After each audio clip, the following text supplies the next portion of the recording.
Hola, soy Cristina Mitre, periodista y autora del blog de Beauty Mail.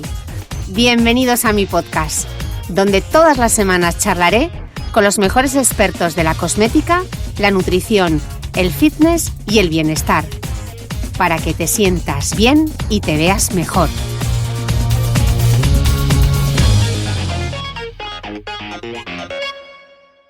Estoy muy feliz de poder contaros que Asana Bio, la marca de alimentación 100% ecológica, regresa como mecenas del podcast durante todo el mes de enero. Desde Asana Bio apuestan por una nutrición consciente, con materias primas seleccionadas con mimo, procedentes de parajes naturales y que se obtienen de forma sostenible y ecológica, como sus nuevas barritas ecológicas Seeds and Nuts, de semillas y frutos secos, o su delicioso porridge, sin azúcares añadidos, que ahora está disponible en bolsa de 250 gramos. Si quieres arrancar el año comiendo de manera más consciente, saludable y responsable, apúntate a la vida bio utilizando mi código de descuento MITRE15 en la web de Asana Bio y consigue un 15% de descuento en cualquier producto de la tienda online de Asana Bio, www.asana.bio. Promoción válida durante todo el mes de enero. Muchas gracias a Asana Bio por apostar por las buenas historias. Bienvenidos todos a un nuevo episodio del podcast. Hoy tengo conmigo a Margarita del Val, viróloga e inmunóloga, investigadora científica del Centro de Biología Molecular Severo Ochoa, responsable del Grupo de Investigación en Inmunología Viral y coordinadora de la Plataforma Interdisciplinar de Salud Global del CSIC. Y en los últimos meses, la fuente más consultada por todos los medios en todo lo relacionado con el coronavirus. Así que le agradezco de corazón que con su agenda y además en plenas Navidades me haya hecho un hueco para esta entrevista. Margarita, bienvenida al podcast. Bueno, muchas gracias por todo y claro, en plenas Navidades, que es cuando nos ha llegado la vacuna. ¿Cuándo iba a ser? 29 de diciembre estamos grabando este podcast, que sale el próximo domingo 3 de enero, así que esperemos que esté todo lo actualizado posible y que no haya ninguna novedad en estos últimos días, si no lo actualizaremos. Margarita, no me gustaría dar nada por sentado en este podcast, así que me gustaría que empezásemos por los principios y que nos explicases algo tan básico, pero que quizá muchos desconocemos, que es ¿cómo funcionan las vacunas? Pues las vacunas básicamente lo que hacen es entrenar a nuestro sistema inmunitario para que sea más eficaz en combatir las infecciones. Hasta ahora que no teníamos vacunas, nos estábamos enfrentando con nuestro sistema inmunitario, era nuestra única defensa cuando nos infectábamos con este coronavirus o con cualquier otro agente patógeno y teníamos que responder intentar controlarlo. Bueno, pues lo que logramos es que una vacuna controle la primera lucha que tiene el sistema inmunitario con algo extraño y en lugar de que sea una lucha con algo que le puede causar un daño grave, pues que sea una lucha con algo que es inocuo, como es una vacuna. De esta manera se entrena, en lugar de con fuego real, con maniobras a nuestro sistema inmunitario, queda bien entrenado, aprende, mantiene una memoria inmunológica y esto es lo fundamental. Mantiene una memoria que le hace que la segunda vez que se encuentre con el mismo agente sea más eficaz, más rápido, más potente. De esta manera, si la segunda vez es nuestra primera vez con el virus, porque la primera vez fue con la vacuna, al encontrarnos a un sistema inmunitario mucho más entrenado, el virus lo combatiremos con muchas más armas, de manera que incluso no nos cause ni síntomas. Eso es lo que se busca, que la vacuna evite el sufrimiento de la persona infectada, habiéndose vacunado con antelación con algo que es inocuo. Y ahora hablamos mucho de las vacunas, pero las vacunas no son algo nuevo. ¿Desde cuándo se usan ya las vacunas? Bueno, la primera vacuna, que se llamó así porque se desarrolló con la viruela de las vacas, de la palabra vacuna, fue la de la viruela y fue hace más de 200 años, hace 225 años aproximadamente, y por todos los dominios del entonces Imperio Español, bueno, ya no era imperio, del entonces todos los dominios españoles del año 1803-1805, ya se hizo una campaña masiva de vacunación por todo ellos.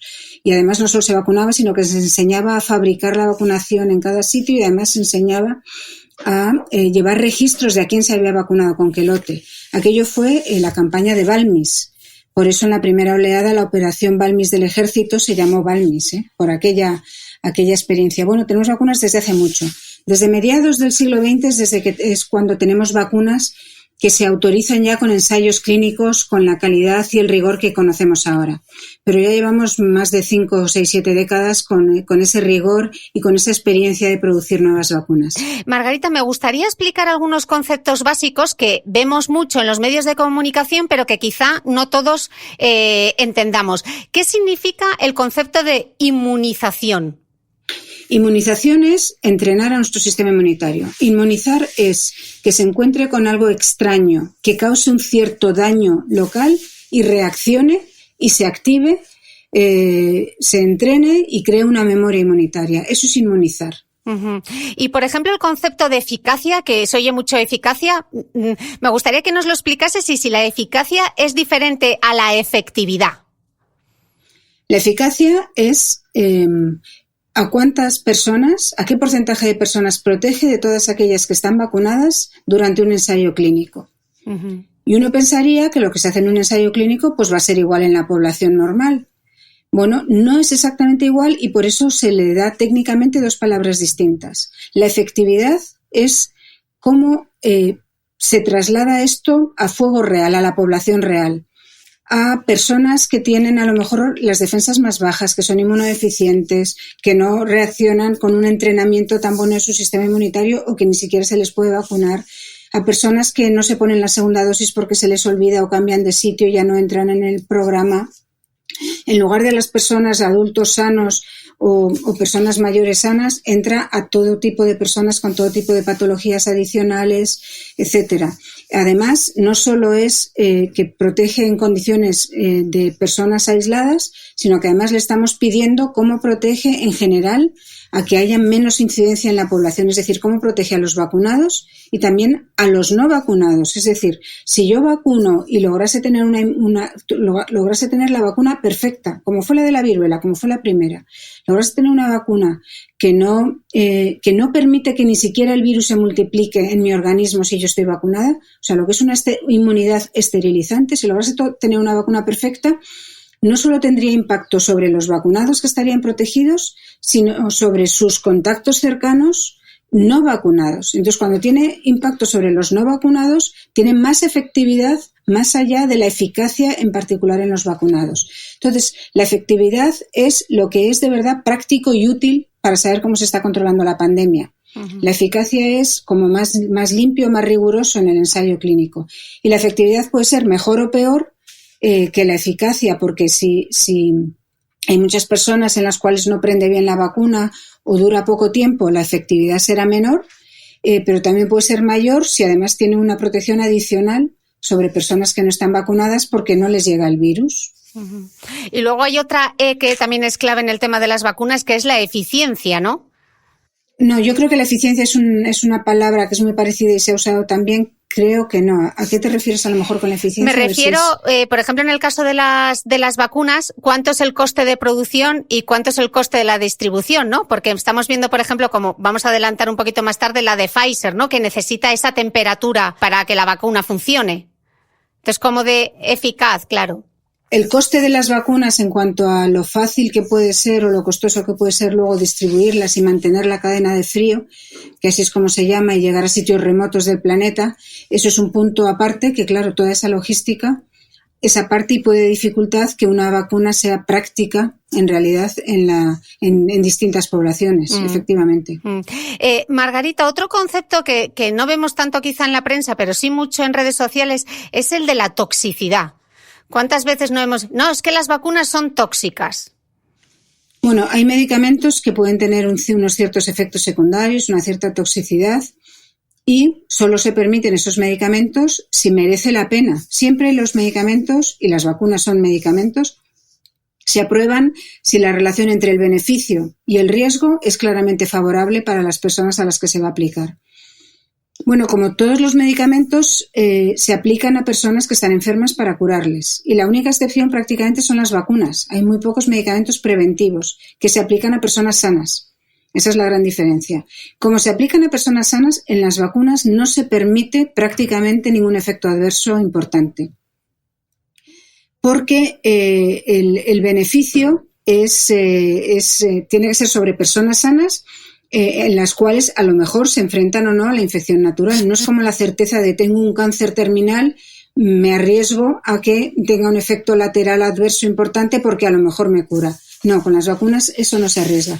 Las vacunas no son tóxicas, eso es lo que se mira en los ensayos clínicos e insisto, esto se lleva mirando muchas décadas. En las décadas que se lleva mirando, se ha mirado siempre en los ensayos clínicos durante varios meses después de la vacunación de cada persona, de la finalización de la vacunación de cada persona, en este caso después de la segunda dosis. Pero también se ha seguido siempre, y fue los primeros medicamentos con los que se empezó lo que se llama la fase 4, la farmacovigilancia, es decir, después de que ya está en el mercado aplicándose a la población con fuego real, en el contexto de una población que está infectada, unos más, otros menos, con más virus, con menos virus, etcétera, pues ahí se vigila cualquier efecto secundario que pueda estar asociado con la vacuna. Está claro que es una fase muy difícil, que hay que distinguir entre los quebrantos de salud que tenemos todos y los que ocurren después de vacunarnos para ver si son más frecuentes después de vacunarnos y, por lo tanto, se les puede achacar a la vacuna esos efectos adversos o esa toxicidad. En general no es toxicidad, sino un efecto inesperado que desencadenan en el organismo. Hay que observarlos, pero se ha visto que en realidad todo ocurre en las primeras 6 semanas aproximadamente o 2 meses después de la última dosis en cada persona. A lo mejor en estas vacunas vemos algo distinto, podría ser, pero llevamos muchas décadas de experiencia. ¿Se va a seguir mirando? Por supuesto, y con más lupa que nunca, porque no nos podemos permitir que haya un efecto adverso cuando se está vacunando a toda la población humana en el curso de varios años, claro. Entonces hay que tener mucho cuidado con ello. Se va a seguir muy de cerca y por eso es muy importante que colaboremos todos, porque eso no se puede seguir. El sistema sanitario no puede saber si yo tengo una reacción adversa, a lo mejor, si yo no la comunico. Entonces tenemos todos que comunicar nuestras sospechas. La inmensísima mayoría de las sospechas serán no fundadas, es decir, serán quebrantos de salud que nos ocurren naturalmente, porque nos ocurren. Pero algunos, cuando se vea que son más frecuentes solo en las personas vacunadas, sí que se podrán achacar a la vacuna a lo mejor, pero para eso hay que declararlos, o nuestros médicos o nosotros, pero hay que declararlos para que las autoridades sanitarias, con muy grandes números de millones de personas, puedan ver qué es lo que está ocurriendo. Como digo, las vacunas son los medicamentos más seguros. Incluso hay vacunas que se han autorizado y que si luego se puede ver que tienen un efecto adverso a muy largo plazo, si luego se ha visto que tiene un efecto adverso muy poco frecuente, es decir, que solo se ve cuando se han vacunado, por ejemplo, decenas de millones de personas, pues si el efecto adverso es grave o si causase mortalidad, se retiran las vacunas para siempre. Eso ocurre, se hacen. Es decir, no se les permite a las vacunas que tengan realmente problemas importantes. Margarita, yo he oído a muchísima gente en redes sociales que piensa, me da miedo que la vacuna no sea segura, así que mejor primero que se la pongan otros. ¿Cómo se testan las vacunas antes de aprobarse? Bueno, los otros que se la pongan antes que yo estarán protegidos antes que yo y yo no estaré protegido, así de claro. Porque todavía con estas vacunas no sabemos si a lo mejor tenemos la suerte de que protegen también a las personas no vacunadas, es decir, si ayudan a dar algo de inmunidad colectiva. Bueno, si yo me vacuno estaré vacunada y si yo retraso mi vacunación no estaré protegida. ¿Cómo se testan las vacunas para que a mí me dé miedo y decida retrasar mi vacunación? Pues como digo, se testan mirando, lo primero, seguridad. Lo primero, ausencia de toxicidad, ausencia de efectos adversos. Y eso se hace sobre todas las personas vacunadas. Luego, sobre las personas vacunadas que además se han expuesto a la infección natural y se han infectado, a pesar de tomar todas las medidas de precaución, sabemos que eso ocurre, que de vez en cuando, de alguna manera, no sabes cómo te llega la infección. Bueno, pues esas pocas personas de todos los voluntarios vacunados, esas pocas personas que se han expuesto a la infección, veremos si les protege o no. Y esos son pocos, porque hay pocas personas que a pesar de tomar todas las medidas de precaución se infectan, ¿no? Pero sin embargo, los que están vacunados, en todos ellos, y son 20.000 en el caso de Pfizer y 15.000 en el caso de Moderna, vacunados, porque otros tantos son no vacunados, han recibido el placebo, el control. Bueno, pues 20.000 y 15.000 personas, en todos y cada uno de ellos se ha seguido la seguridad, y esos son unos números altísimos. Normalmente se hacen unos pocos miles, no en decenas de miles. Esta vez se está haciendo en muchísimos más. ¿Por qué se está haciendo en muchísimos más que nunca? 10 veces más que nunca aproximadamente. Pues porque teníamos prisa, y esa ha sido una de las maneras de acelerar. Y precisamente porque hemos acelerado de esa manera, haciendo los ensayos clínicos con mayor número de voluntarios, precisamente porque además se han conseguido muchísimos voluntarios, porque había muchas personas que han tenido la solidaridad y la responsabilidad de prestarse como voluntarios, tenemos unos datos de seguridad como nunca los hemos tenido cuando una vacuna se ha lanzado al mercado antes. Tenemos los mejores. ¿Por qué? Pues porque estas personas, el número tan alto nos ha permitido mucho antes que con cualquier otra vacuna y mucho más rápido saber cuál es el perfil de seguridad. Y lo sabemos, como digo, después de que estas personas han pasado 6 semanas, 2 meses, se les ha exigido en lugar de 6 semanas, 2 meses después de su segunda dosis. Y esto ha pasado, aquí no ha habido que acortar tiempos. 2 meses después de la segunda dosis, esto sabemos que no ha habido que acortarlo porque estos ensayos se empezaron en julio. No ha habido ningún problema en respetar esos tiempos, incluso en alargarlos comparados con otras vacunas y en además prácticamente multiplicar por 10 el número de personas en los que se ha observado. Por lo tanto, son más seguras todavía que otras vacunas. No es descartable que haya un efecto adverso importante que, como digo, se detecte en 1 a cada millón de vacunas. De vacunados, pero eso solo se podrá ver cuando se vacunen a decenas de millones de personas. Eso pasa con todo, porque es tan poco frecuente que no se sabe. Pero son las más seguras precisamente por eso, porque hemos acelerado y hemos tenido una ventaja casi inesperada, ¿no? Regalada, y es que tantísimos voluntarios testados nos han permitido que sean más seguras. Por lo tanto, yo desde luego, además yo he visto los datos que se han presentado en las agencias del medicamento, toda la audiencia y todos los documentos que se han presentado en Estados Unidos han sido públicos. Yo me los he mirado a fondo, pero yo soy una persona, también se los han mirado a fondo todos los científicos de la FDA, de la Agencia del Medicamento de Estados Unidos, todos los de todas las agencias del medicamento europeos que lo han puesto en común, además entre todos en la Agencia Europea del Medicamento, que es conjunta de todas ellas. Se lo ha visto muchísima gente y claramente son seguras. O sea, esto yo no tengo ninguna duda. Margarita, entonces, aunque se haya ido rápido, queda claro que no se han saltado ninguna de las fases. Nos hablan mucho los medios, ¿no? De la fase 1, la fase 2, la fase 3, la fase 4 que comentabas tú antes. Sin embargo, todas estas vacunas que están aprobadas, por ejemplo la de Pfizer, siguen en fase 3.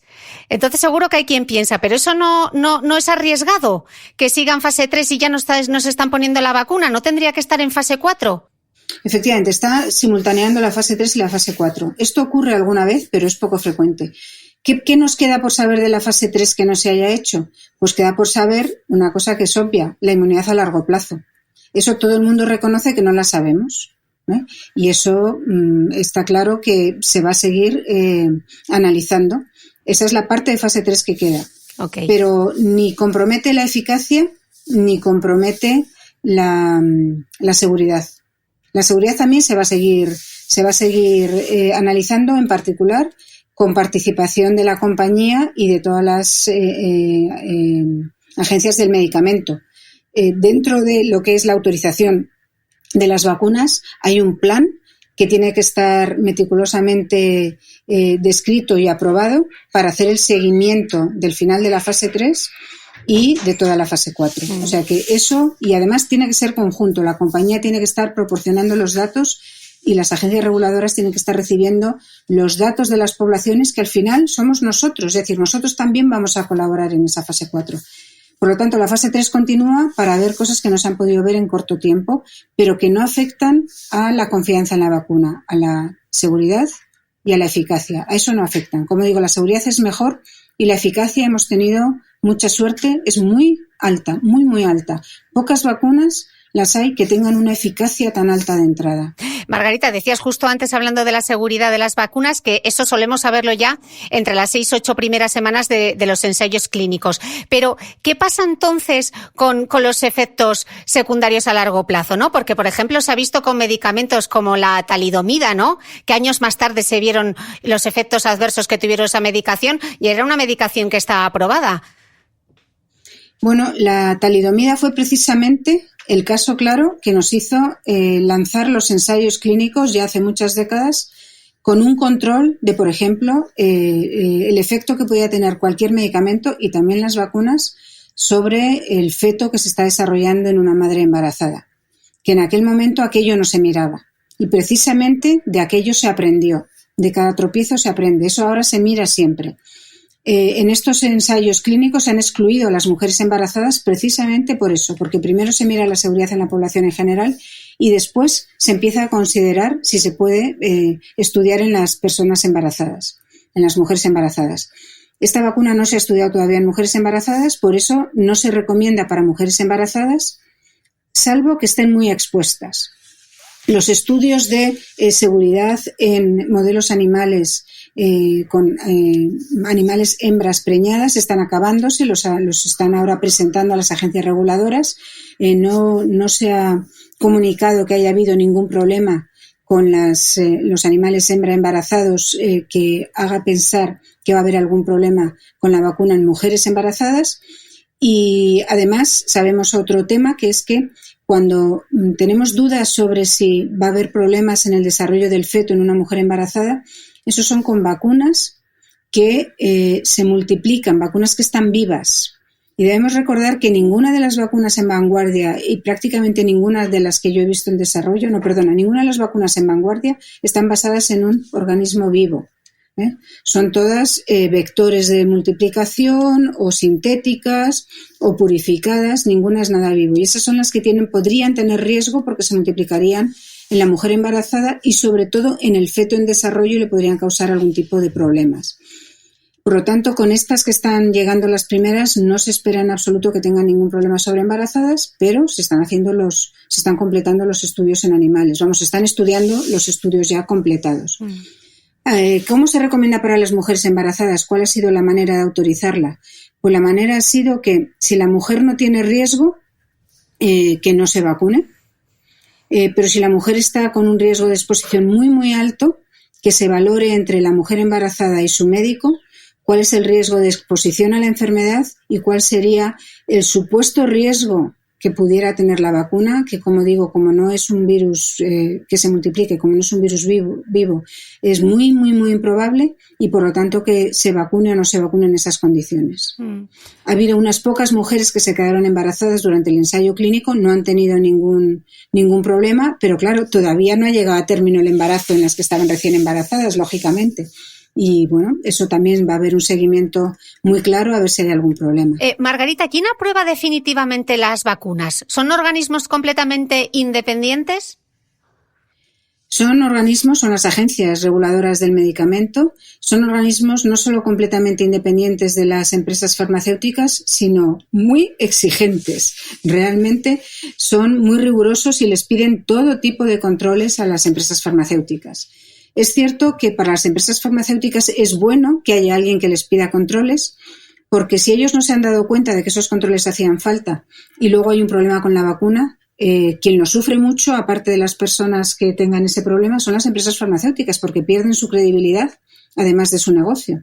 Entonces a las empresas farmacéuticas también les interesa que los medicamentos que sacan al mercado sean buenos, porque todo se acaba viendo, o sea, los efectos adversos se acaban viendo. Entonces, las empresas, aunque tengan que hacer más inversiones en controlar más aspectos, pues los hacen, intentan diseñar la manera más eficaz de poder ver si hay algún problema.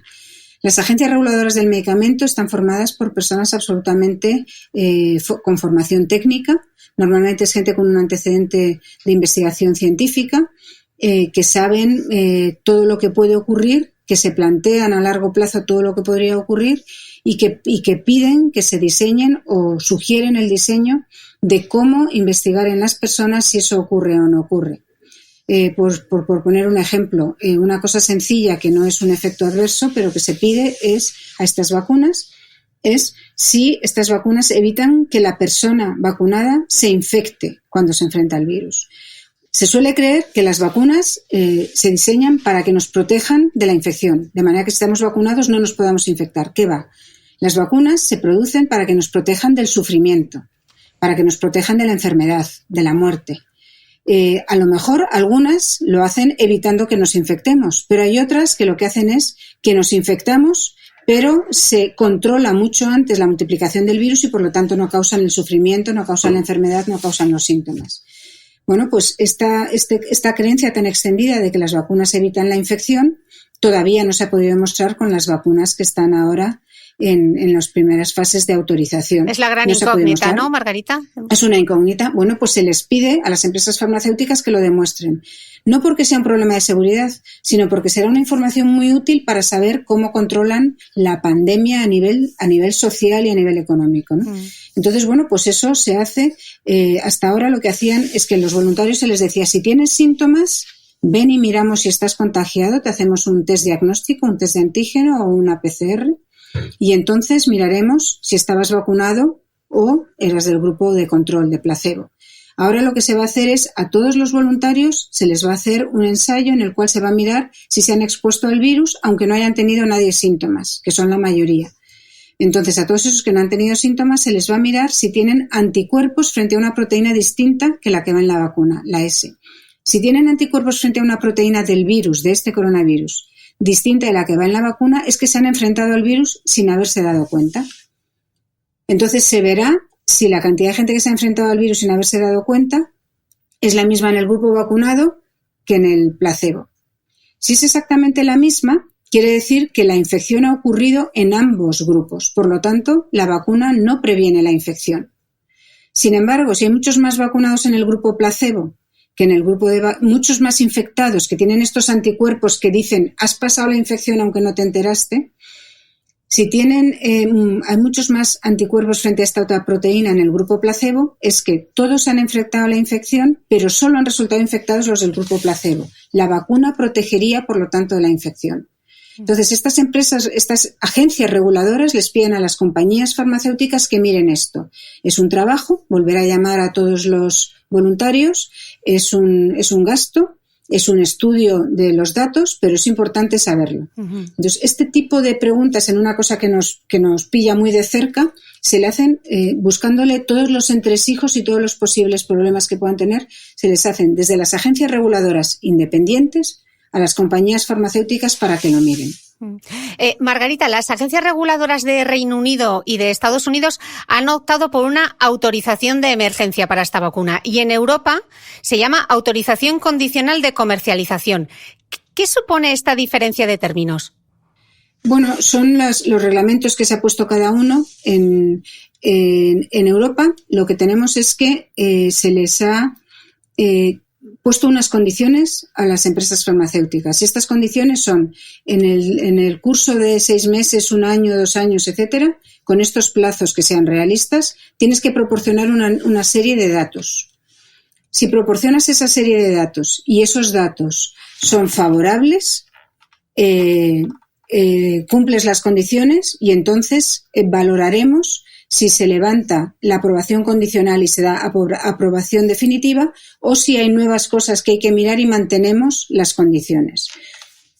Si estos estudios no se han realizado y no se ha justificado, es decir, si han sido unos vagos en las empresas farmacéuticas, que no va a ser el caso, pues se puede decidir, bueno, pues si no están interesadas la propia empresa farmacéutica, no se sigue adelante con esta vacuna, o si han llevado a cabo los ensayos pero dan resultados desafortunadamente negativos y se ve que hay un problema, pues entonces a lo mejor se retira la vacuna o se cambia o se subsana el problema que haya, si el problema es subsanable y merece la pena.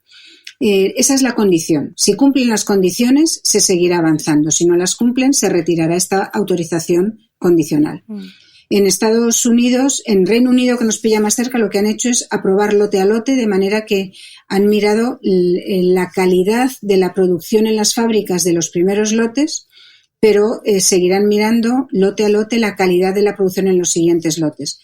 ¿Qué quiere decir eso? Pues que otra de las cosas que se les pide y que también es más desconocida es que todos los lotes sean igual de buenos. Es decir, que la vacuna te la pongas el primer día, te la pongas el primer mes, el primer año o cuando te la pongas, sea tan buena como cualquier otro momento. Que sean muy reproducibles, que todos los lotes sean iguales, que no te haya tocado el lote malo. Entonces, esa reproducibilidad solo se puede saber cuando se analizan a fondo todos los datos de que todos los lotes son iguales, se han preparado suficientes lotes y todos esos lotes se ve que todos tienen la misma calidad. Uh-huh. En Reino Unido lo van a hacer un poco más de pocos lotes en pocos lotes o lote a lote.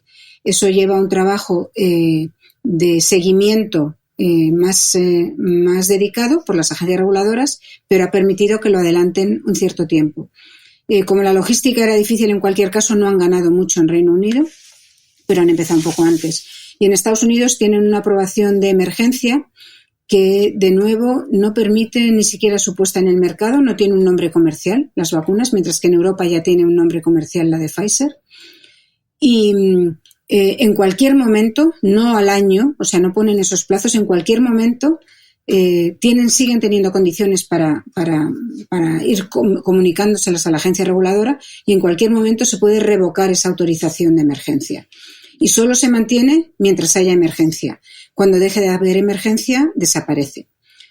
Y, por ejemplo, ahora que hay una vacuna aprobada y que hay, se podría decir, bueno, ya no hay emergencia, con esa vacuna se soluciona la emergencia. Bueno, claramente con una sola vacuna aprobada no se soluciona la emergencia porque seguimos con el cuello de botella, que no ha sido la investigación, que no han sido las incidencias durante la investigación, porque la verdad es que ha ido todo magníficamente, con prácticamente ninguna incidencia. Bueno, ahora tenemos un día que se ha retrasado que nos lleguen las vacunas. Bueno, eso ocurre continuamente, lo que pasa es que no nos enteramos. Con la de la gripe este otoño ha ocurrido, de vez en cuando algún lote no llegaba a tiempo y bueno, pues había que tirar de otro o te daban cita para más adelante, eso ocurre. Bueno, no ha habido incidencias particularmente, pero tenemos un cuello de botella importante, que es que se puedan vacunar suficientes vacunas en las fábricas. Entonces sigue habiendo una emergencia porque no tenemos suficientes vacunas y en España nos lo han explicado muy claramente. Vamos a tener vacunas para vacunar a la población de las residencias, a los trabajadores de las residencias, sanitarios y no sanitarios, y a los sanitarios de primera línea, de mayor riesgo, de aquí a Semana Santa. Es decir, tenemos pocas vacunas, vamos a ir más despacio que en la campaña de la gripe y por lo tanto necesitamos las vacunas. Y en Estados Unidos pasa lo mismo, seguimos en la emergencia, por lo tanto se seguirán aprobando más vacunas. Necesitamos más vacunas que se produzcan en fábricas distintas e incluso que se produzcan por tecnologías distintas, porque si una tecnología cuando se haga a muy gran escala de repente nos da un susto de que hay algo que falla cuando se hace a muy gran escala, esto es como cocinar para la familia o como cocinar para un colegio, ¿no? Es distinto, ¿no? Puede haber un problema. Bueno, pues si hay algún problema con una tecnología, que tengamos otra, ¿eh? O sea, hacen falta más vacunas porque seguimos en una emergencia. Obviamente estas vacunas que requieren una cadena de frío tan complicada de mantener son manifiestamente mejorables, claramente, ¿no? No valen para llegar a sitios remotos de países con pocos recursos. Hace falta más vacunas por muchas razones. Seguimos en emergencia mundial y por eso se seguirán autorizando nuevas vacunas, tanto en Estados Unidos como en Reino Unido como en la Unión Europea. Margarita, estábamos hablando antes de las nuevas vacunas, hablabas de las vacunas vivas, así que me gustaría volver un poco como al principio para no dar por hecho conceptos básicos y antes de entrar a hablar de las nuevas vacunas, me gustaría hablar de las técnicas de vacunas que tenemos disponibles hoy, que nos explicases un poco qué es eso de las vacunas vivas atenuadas, las vacunas inactivadas, las vacunas con toxoide, un pequeño resumen de todas esas vacunas para que nos suene. A ver, vamos con números. Primeras vacunas, las vacunas atenuadas. Estas son, por ejemplo, son vacunas vivas, pero están atenuadas. Es como si a alguien que pega mucho, ¿no? Pues se le atan las dos manos. Seguirá siendo agresivo, pero ya no podrá hacer tanto. Bueno, pues este tipo de vacunas son, por ejemplo, la primera vacuna que se desarrolló en el mundo, la de la viruela. Uh-huh. No se atenuó directamente, sino que se empleó la vacuna se empleó como vacuna la viruela de la vaca. Y aquella era una vacuna viva, pero que desde luego era muy atenuada en las personas. Aquello funcionó muy bien. Funcionó tan bien que hace 40 años que se erradicó la viruela del mundo. Y de hecho funcionó tan bien que cuando estaba vacunada toda la población mundial se dejó ya de vacunar a los nuevos.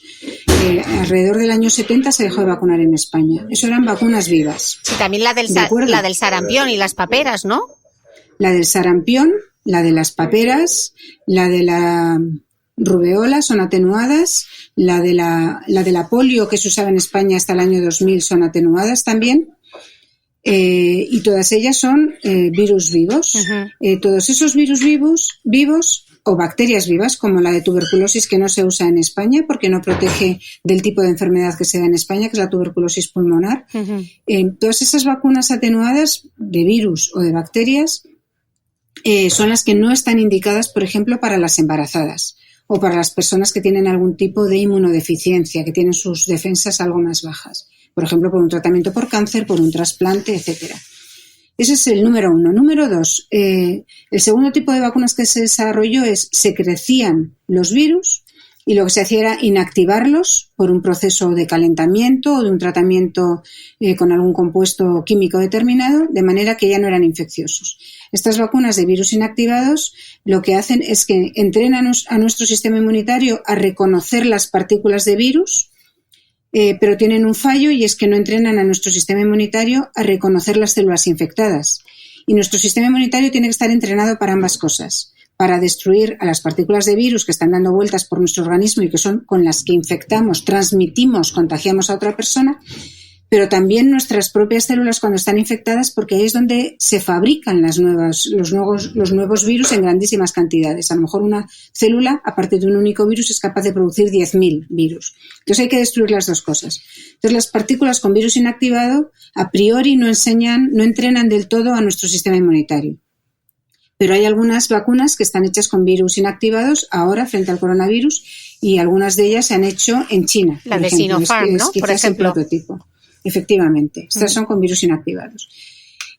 Tipo 3 de vacunas, las que están basadas en algún otro agente infeccioso al que se le ha atenuado o se le ha quitado toda posibilidad de que esté vivo y a ese agente infeccioso le ponemos un gen o más de un gen del coronavirus contra el que queremos vacunar. Y ese ejemplo de eso son las vacunas de adenovirus, basadas en adenovirus, como es la Sputnik 5, la rusa, otra china, basada en otro adenovirus humano, es decir, ya no tiene el adenovirus, es el esqueleto del adenovirus, el ensamblaje, el andamio del adenovirus, pero ya no es un virus infeccioso. En cualquier caso, son virus que causan catarro. O la de Oxford, la de AstraZeneca. Uh-huh. Estas vacunas están basadas también en un adenovirus, pero en este caso de chimpancé, ¿vale? Para que nadie tuviese inmunidad. Entonces, todas estas que están basadas en adenovirus, lo que hacen es entrar en las células de la persona vacunada, en las células vacunadas, pero solo en las que están en la zona en que se vacuna, solo en unas pocas células, y ponerlas a hacer la proteína del gen del coronavirus, la proteína S. Otro ejemplo de esas es la primera vacuna del CSIC, la que va más adelantada, que está basada también en expresar esta proteína S por un vector vacunal, y en este caso es el vector con el que se vacunó de la viruela, con el que se erradicó la viruela del mundo. Uh-huh.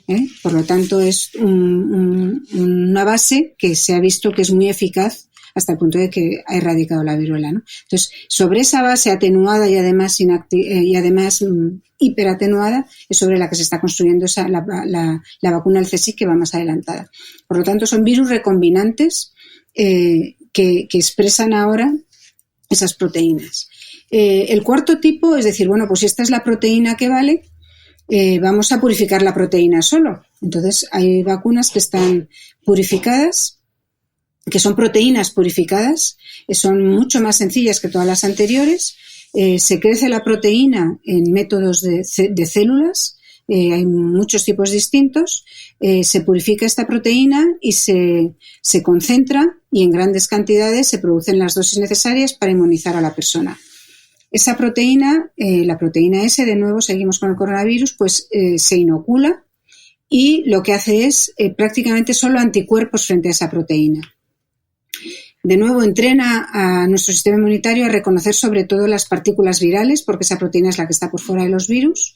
No le entrena a reconocer las células infectadas, o sea que podría tener de entrada ese defecto.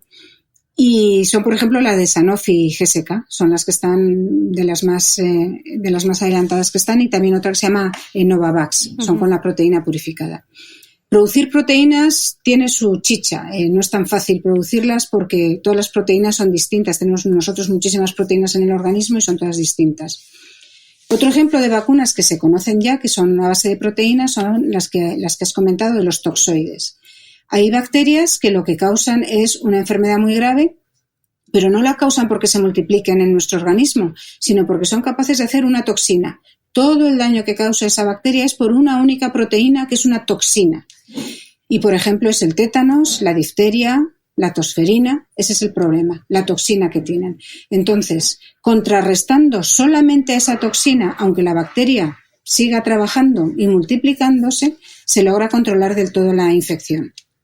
Entonces, eso es lo que se ha logrado en la vacuna frente al tétanos y la vacuna frente a la difteria. Exclusivamente la toxina detoxificada, claro, es lo que se inocula en las personas. Y funciona fantástico, son vacunas muy buenas, hasta el punto de que la difteria y el tétanos no lo conocemos ya. Uh-huh. Junto con la higiene, la higiene también ha colaborado mucho en erradicar estas infecciones.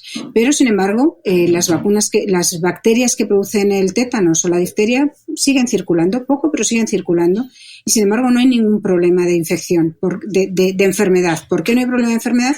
Porque la vacuna protege exclusivamente de la enfermedad, porque se usa una proteína, que es esta toxina ya destoxificada. Okay. Y luego vamos ya a otro tipo de vacunas, que estas no había ninguna en el mercado, que eran cuando se usa simplemente el ácido nucleico. El ácido nucleico puede ser o ADN o ARN. El ADN sí que había vacunas en el ámbito veterinario, y lo que hace el ADN es lleva las instrucciones, entra en nuestras células, se transforma en ARN, y el ARN es el que da lugar a la proteína. Es en 2 pasos. El ADN tiene una ventaja muy buena. ¿Por qué número íbamos? 1, las vacunas atenuadas, 2, las inactivadas, 3, las de vectores, 4, las de proteína, 5, las de ADN. Uh-huh. El ADN tiene una ventaja muy buena, es que es muy estable. Espera, antes de entrar, Margarita, porque claro, ADN, ARN, estamos como un poco confusos. ¿El ADN qué es y el ARN qué es? Bueno, pues a lo barriosésimo, para que lo entendamos. Sí. Ambos son materiales genéticos, ¿no? Por eso las he puesto juntas. El ADN es lo que lleva las instrucciones por ejemplo, de la mayoría de los organismos, ¿no? Lleva las instrucciones escritas, pero es como la única copia de las instrucciones que tenemos en nuestro organismo. Y esa copia, lo que hacemos es fotocopias continuas de esas instrucciones que son las que vamos a usar, ¿no? Uh-huh. Digamos, y son las que vamos a gastar mucho. Pero preservamos el ADN para que no se emplee en leer esas instrucciones. Entonces, esas fotocopias son el ARN. Y a partir de esas fotocopias es como llevamos a cabo la acción de preparar la proteína. Por eso son 2 pasos. Del ADN se pasa al ARN, que es casi idéntico, pero una fotocopia es distinto porque químicamente es un poco distinto, pero es muy parecido. Es una fotocopia y de esa fotocopia se hace la proteína. 2 Vamos, pasos. Que el ARN es como el mensajero, ¿no? El ARN pues, es el mensajero que lleva el mensaje desde el libro original de instrucciones a la realización de esas instrucciones, que es producir las proteínas. Hay virus que son muy económicos y se saltan un paso, se saltan el primer paso, y sus instrucciones están directamente en ARN, uh-huh. Y ese es el caso de los coronavirus. La calidad del ARN no es tan buena, tiene muchas más variaciones, tiene más mutaciones. Todos los virus con ARN son de los que mutan más deprisa, pero de todos ellos, los que menos mutan, los de mayor calidad, son los coronavirus, porque son capaces de producir correcciones en las mutaciones. Mutan menos, como 10 veces menos que cualquier otro virus que tiene ARN. Son fotocopias de muy alta calidad y son casi originales, ¿no? Okay. Pero hay virus que ahorran y no tienen ADN. Parten de entrada del ARN, a partir del cual hacen directamente la proteína. Bueno, entonces, hay vacunas que usan ADN, que tiene una ventaja que es muy estable. Y hay vacunas que usan ARN, que tiene una desventaja que es muy inestable. Como es muy inestable, necesita cubrirse por unas partículas de lípidos, de grasas, y por eso necesita unos modos de conservación a muy bajas temperaturas y con unas complicaciones bastante importantes logísticas cuando se usan como vacunas. Ahora bien, como es el último tipo de vacunas, las de ARN, lo que permiten es que directamente en las células vacunadas, a partir del ARN, se hace proteína S. Estas nunca se habían ensayado, se habían hecho algunos ensayos con 1.000 y pico personas, muy poquito. No había ninguna vacuna veterinaria siquiera, ni vacunas, desde luego, humanas. Se tenía muy poca experiencia, pero han sido las más rápidas de fabricar. No son las mejores, eran las más nuevas, y más nuevas no quiere decir mejores. Lo único de las vacunas de ARN es que han sido las más rápidas. Y entonces, por eso son las primeras que tenemos. Y además de ser las más rápidas, hemos tenido la suerte tremenda de que sin incidencias han sido muy eficaces. Esta eficacia, un 90 y tantos %, de verdad que es tremenda, es casi nunca vista. Hay pocas vacunas que sean tan eficaces. Y esta es la de Pfizer, Moderna esta es y la de CureVac. Pfizer, Moderna y CureVac, efectivamente. Estas tres son las que están ahora más conocidas. Y por eso, y las siguientes que habrían podido ser muy rápidas son las de ADN, pero las de ADN no han sido tan rápidas. Que es la de AstraZeneca y Oxford, ¿no? No, esas son las de adenovirus. Adenovirus, perdón. Esas son las que tienen un vector. Vale, esas me he liado yo. Tercer tipo, las que tienen un vector. Esas han ido muy rápido, pero porque quien trabajaba con ellas lleva muchos años usándolas para otras enfermedades infecciosas muy importantes humanas, antes mucho más importantes que cualquier otra, como la tuberculosis y la malaria. Ahora el número de muertes por coronavirus es muy superior a cualquier otra enfermedad infecciosa en el mundo, cosa que no esperábamos en absoluto, pero que ahora ya hemos llegado a superar ese triste récord. Entonces, bueno, es de esperar que lleguen otras vacunas que también puedan ser buenas. Como digo, estas han sido las más rápidas y han resultado buenas, pero habrá que ver a más largo plazo, la estabilidad, etcétera. Entonces, hay muchos tipos de vacunas y todas se están empleando, todas las que conocíamos en investigación, todas esas estrategias se están empleando para este coronavirus, porque es una emergencia tremenda. Ahora volvemos con la entrevista, pero antes tengo algo importante que contarte.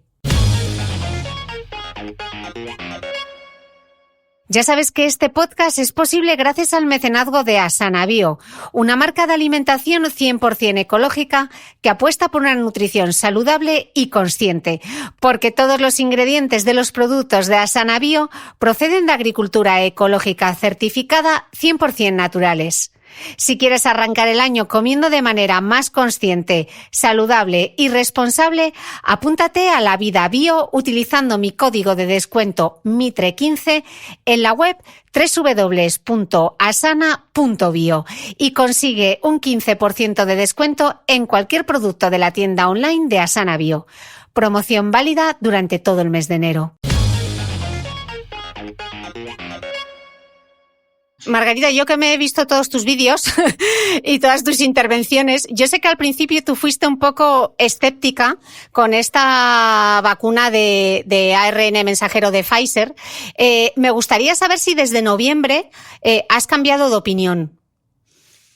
Más que escéptica, era cauta, era lenta en creerme que iba a ser buenísima al final cuando todavía no había datos. Era un poco Santo Tomás. Hasta que no lo vea, no lo creo.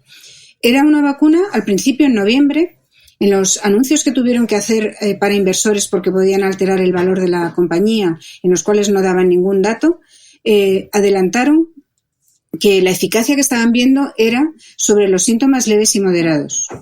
No habían podido ver ninguna eficacia sobre síntomas graves. No habían podido ver. No es que no hubiese eficacia frente a los síntomas graves, es que no los habían podido ver. El mecanismo de causar los síntomas leves es la acción directa del virus. El virus daña a nuestras células, las infecta y eso causa todos los problemas respiratorios que conocemos, incluida incluso la primera neumonía, ¿no? Daño directo del virus sobre las células. Lo que causa los casos muy graves y en diversos órganos y en personas con otras enfermedades crónicas es un mecanismo totalmente distinto, que es una inflamación persistente. Como son dos mecanismos distintos, yo no sabía si se podía, desde el principio, lanzarse a la esperanza de que ojalá sea capaz de proteger frente a dos mecanismos distintos. Yo dije, lo que sabemos ahora es que es capaz de proteger frente a uno. A lo mejor también protege frente al otro cuando haya suficientes casos graves, pero todavía no lo sabemos. Vamos a ir poquito a poquito. Nos alegraremos más adelante de que protege frente a aquello que necesitamos, que es que proteja frente a los casos graves, porque no necesitábamos que protegiese de los casos leves si hubiese sido el único efecto de estas vacunas. Necesitamos que proteja de los casos graves, porque los casos graves son los que causan directamente la muerte de las personas. Eso es lo importante que había que proteger. Y hay mucha gente que decía, hombre, si protege de los leves, también protegerá de los graves.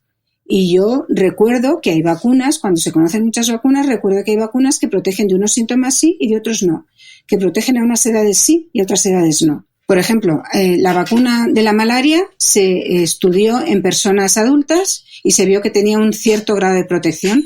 Cuando se bajó a proteger a la población que de verdad necesitaba esa vacuna, que eran los niños e incluso los bebés, se vio que bajaba mucho la eficacia de protección hasta el punto de que era muy inferior a cualquier otra medida que ahora las conocemos, ¿no?, de contención, de protección, de salud pública, que en el caso de la malaria son, por ejemplo, mosquiteras impregnadas de insecticida, etcétera, ¿no? Son distintas las medidas que hay que tomar. No es mascarilla porque no es una vacuna, la malaria no se transmite por el aire, por aerosoles, por la respiración o por gotículas, sino que se transmite por mosquitos que te pican, ¿no? Son distintas. Bueno, pues funcionaba en adultos regular, pero es que no funcionaba prácticamente en niños, funcionaba muy poquito en niños. Bueno, pues puede ocurrir que al pasar de población no funcione. Entonces, en noviembre no había datos tampoco para personas mayores. O tenemos las vacunas de la tuberculosis, la BCG se llama. En España el problema de tuberculosis es la tuberculosis pulmonar, es como conocemos a la tuberculosis. Pero en otros países del mundo el problema de la tuberculosis es la tuberculosis en los niños pequeños con complicaciones en el cerebro, ¿vale? Entonces, esa BCG, esa vacuna de la tuberculosis, protege a los niños de las complicaciones en el cerebro que son muy graves. Fantástico. En esos países en los cuales la tuberculosis tiene mucha incidencia entre los niños es donde se vacuna con la BCG. En España, que no la hay, y que solo hay de vez en cuando tuberculosis en adultos y con manifestaciones pulmonares para las que esa vacuna no protege, no se emplea esa vacuna. Luego hay precedentes de vacunas que funcionan para unos síntomas sí y para otros no, producidos por el mismo agente infeccioso. Bueno, pues yo es lo que fui cauta y dije, todavía no. Más adelante tendrán casos y nos los contarán. Esa era mi reticencia, mi precaución. No vamos a alegrarnos antes de tiempo, que a lo mejor no hace todo. Es la misma precaución que digo ahora. No vamos a alegrarnos de que nos protege de la infección o que a los vacunados les impide ser contagiosos. No lo sabemos. Cuando lo sepamos, llegará el momento de alegrarnos de eso. Ahora vamos a alegrarnos de lo que sabemos y ahora ya sabemos que sí que protege de los casos graves. Fantástico. Todavía no sabemos que protege de la muerte, pero eso sí que es altísimamente probable. No tengo ninguna duda de que va a proteger de las muertes, porque esos son causa directa de los síntomas muy graves. Pues como los corredores, Margarita, quemando etapas.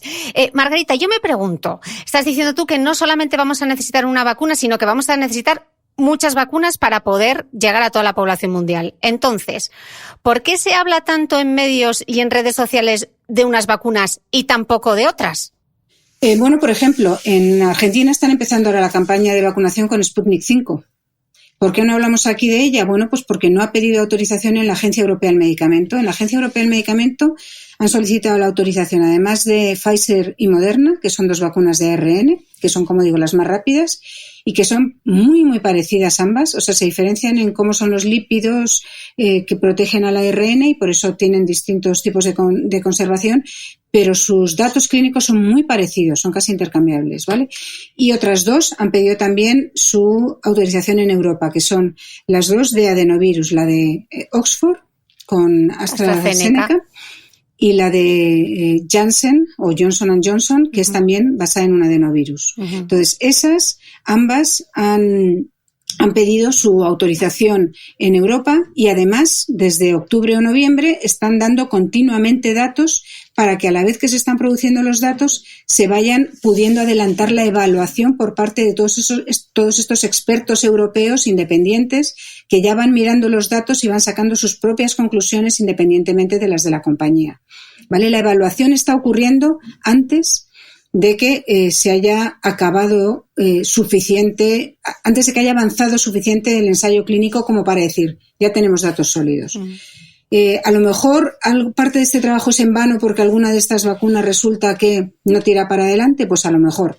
Pero eso es parte de las cosas que estamos haciendo en vano en esta emergencia porque merece la pena hacerlas por si acaso funcionan. O sea, parte de la aceleración se está haciendo con cosas que a lo mejor no llegan a término, pero es que hay que hacerlo por si acaso, ¿no? ¿Y de las vacunas chinas? Bueno, pues de la rusa prácticamente no se oye hablar porque la rusa no ha pedido autorización aquí. Entonces, cuando nos llegue, nos pondremos a trabajar con ella. Bastante trabajo tenemos, ¿no? La rusa tiene de entrada un diseño muy bueno. El diseño es más inteligente que el de Oxford, por ejemplo, porque lo que hace es emplear dos adenovirus distintos. Un adenovirus del catarro humano y otro adenovirus mucho menos frecuente también del catarro humano. Entonces, al enseñar dos adenovirus distintos en la dosis 1 y en la dosis 2, lo que hace es que te fijes en lo que tienen en común, y lo único que tienen en común es la proteína S del coronavirus. Concentra toda la acción, todo el entrenamiento de nuestro sistema inmunitario en la proteína S y no en el pequeño armazón que lleva esa proteína S, que es el adenovirus. Y eso es, pues no sé, digamos, como si yo quiero entrenar mi memoria y me enseñas una foto tuya con 3 o 4 personas más, ¿vale? Yo me fijo en todos y luego me vuelves a enseñar la misma foto, me vuelvo a fijar en todos, no particularmente en ti. Si en la segunda foto solo estás tú con distintas personas, en quien me fijo más, de quien me acuerdo más es de ti, que eres la única repetida en ambas fotografías. Entonces, ese es el diseño de la vacuna rusa, de la Sputnik 5. Es inteligente el diseño y por eso Oxford ha pedido colaborar con ellos para juntar en una segunda dosis su vacuna en la primera dosis, la del chimpancé, con una de las de la combinación rusa, para ver si es mejor que 2 dosis del virus del chimpancé, ¿vale? Del adenovirus del chimpancé con la proteína S. O sea que es inteligente. Ahora bien, ¿por qué no se oye hablar tanto de ella, por ejemplo? Bueno, pues porque tardaron en dar los datos, porque también se basaron un poco estuvieron un poco tintadas de maniobras políticas, de vamos a autorizarla a los primeros del mundo, vamos a sacarla cuanto antes, etcétera, etcétera. Pero también han seguido todas las normas y, bueno, cuando tengamos acceso con mayor transparencia a todos esos datos o estén publicados, pues también las veremos. Yo entiendo que si en Argentina las están usando, pues habrán contado con acceso a los datos y, por lo tanto, habrán decidido que sí, que merecen la pena. Tenían buena pinta en las primeras publicaciones, ¿eh? Las primeras publicaciones ya tenían buena pinta de los primeros ensayos. Aquí en Emiratos se ha hecho el ensayo clínico de la fase 3 de la vacuna de Sinopharm, la vacuna china, y ya se está aplicando a población general. No sé si no han pedido autorización la Agencia Europea del Medicamento. Yo entiendo que todavía no. Pero tampoco hace falta que todas pidan autorización en la Agencia del Medicamento. Está claro que distintas vacunas llegarán mejor a distintos mercados. Está claro que tenemos engrasado distintos circuitos comerciales o distintos circuitos de distribución de mercancías en distintos lugares del mundo y llegarán a distintos sitios geográficos. No hay ningún problema. No tiene por qué llegar todas a Europa. ¿Se puede hablar de vacunas mejores y peores o no? ¿O todas son buenas? Hombre, ahora mismo podemos mirar eficacia y seguridad. En seguridad, ¿cuáles serán mejores que otras? Habrá que verlo. Y en eficacia también se pueden comparar. En seguridad, por ejemplo, se les va a pedir altísima seguridad. Por lo tanto, pues eso no creo que haya muchas diferencias, porque no creo que se autorice ninguna que no sea muy segura. En eficacia, en Europa vamos a pedir que sean eficaces en población muy envejecida, porque Europa, junto con Japón, son los sitios en los que tenemos la población más envejecida del mundo. En países con una población mucho más joven no se les va a pedir esa eficacia en población mayor de una manera tan importante como la pedimos nosotros. Por ejemplo, hay esas diferencias. Argentina, por ejemplo, es una población claramente mucho más joven que la española. Es distinto. Entonces, en cada sitio se le pedirá un poco que sea óptima para su población y serán las que más se admitan a trámite, digamos, las que están contemplando en sus ensayos clínicos, por ejemplo, vacunar a personas de edad muy avanzada. Eso es lo que pediremos en Europa. Uh-huh.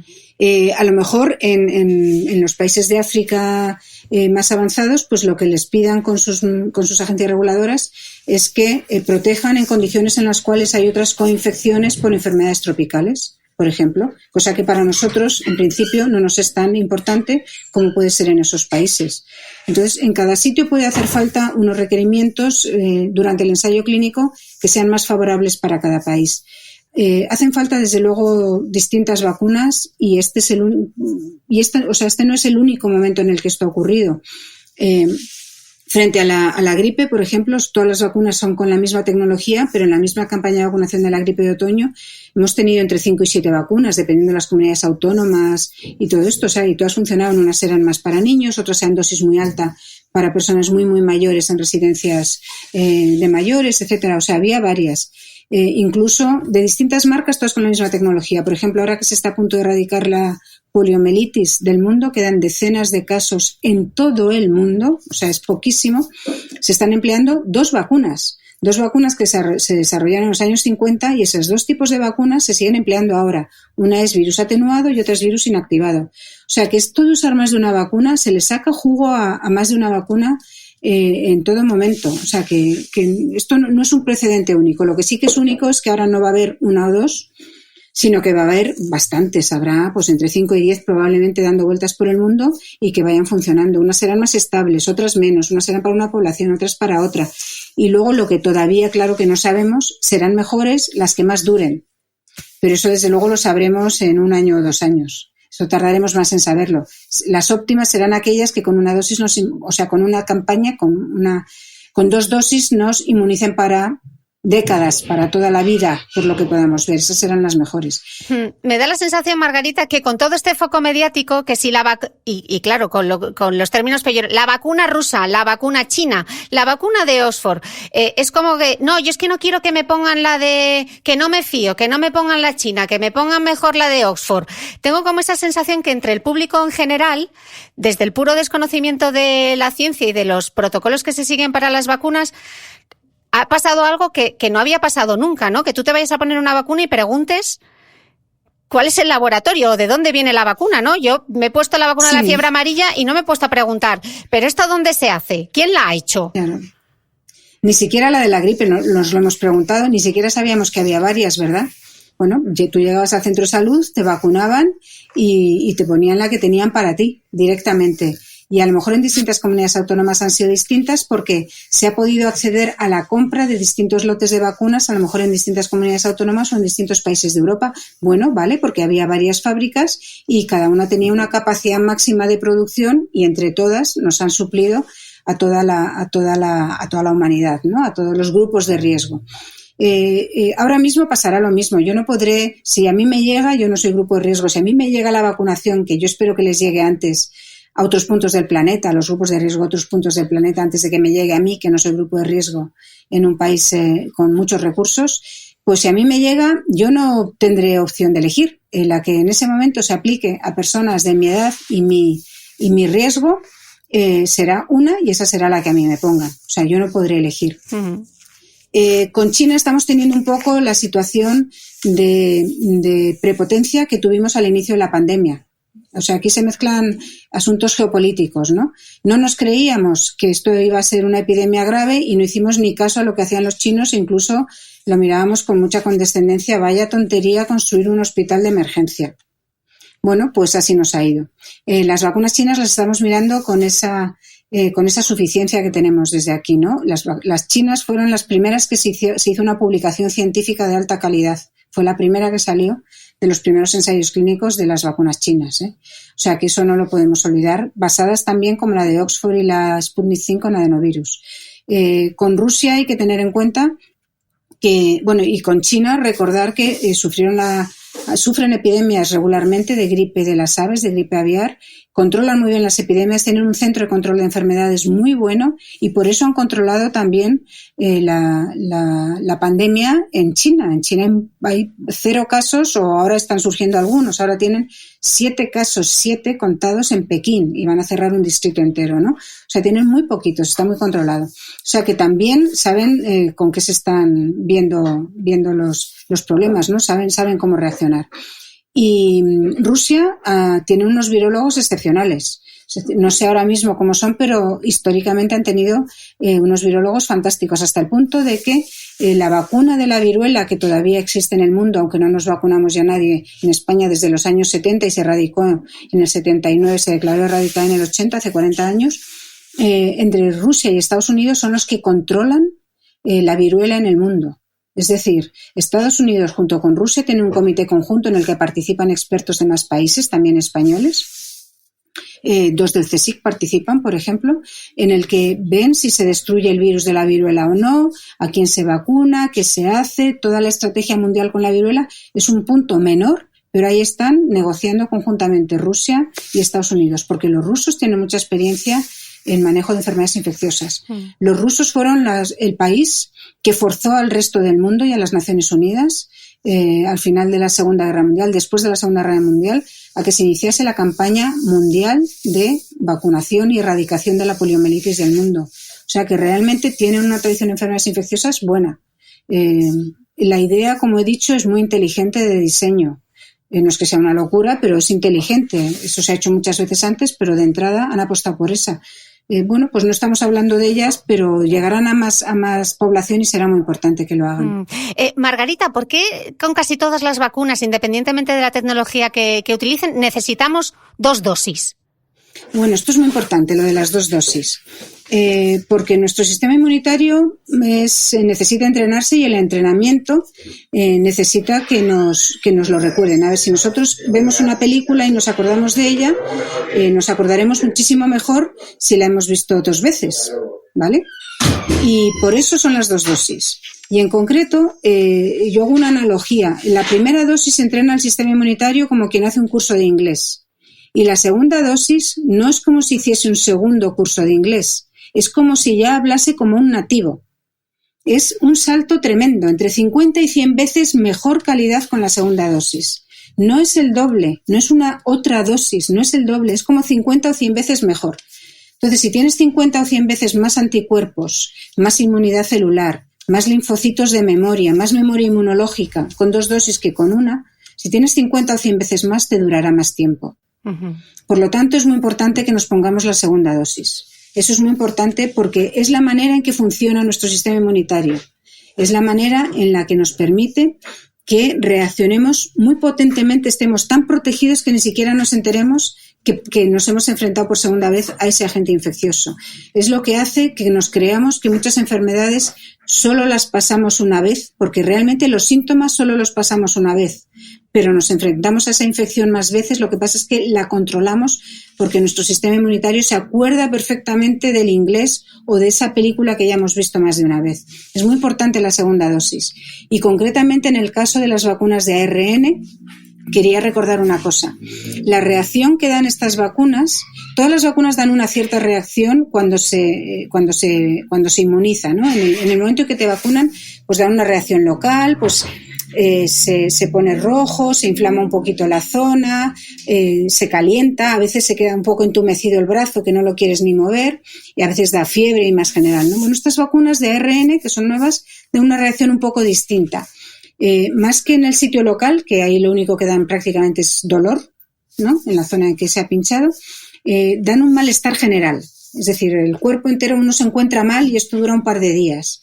Y este malestar es distinto que la reacción a otras vacunas. A lo mejor a uno le hace pensar que me está pasando, estoy gravísimo, pasa algo. No, en un par de días ha pasado, no les pasa a todas las personas. En general no es algo, en nadie es algo que te tengan ni que llevar al hospital, se pasa tranquilo, da incluso escalofríos, fatiga, malestar, etcétera. Pero es importante que aunque esto ocurra, que la gente no diga, pues ya no me pongo la segunda dosis. Recordad, la segunda dosis es como 50 o 100 veces mejor entrenamiento para el sistema inmunitario y es lo que nos va a permitir que nos dure más tiempo. A lo mejor más allá de unos pocos meses. Ya no digo que me dure 50 años, pero a lo mejor que me dure más allá de unos pocos meses. Es importante la segunda dosis. Perfecto. Margarita, estábamos hablando antes de los titulares en la prensa y el que tenemos ahora acaparando todos es el de la nueva variante que ha surgido en Inglaterra, que ya ha llegado a España. ¿Es una variante o es otra cepa? ¿Y qué significa? ¿Es más contagiosa? ¿Funcionará la vacuna? Es una variante. Es una variante. A ver, una cepa es cuando tiene características de interacción con el organismo infectado claramente distintas.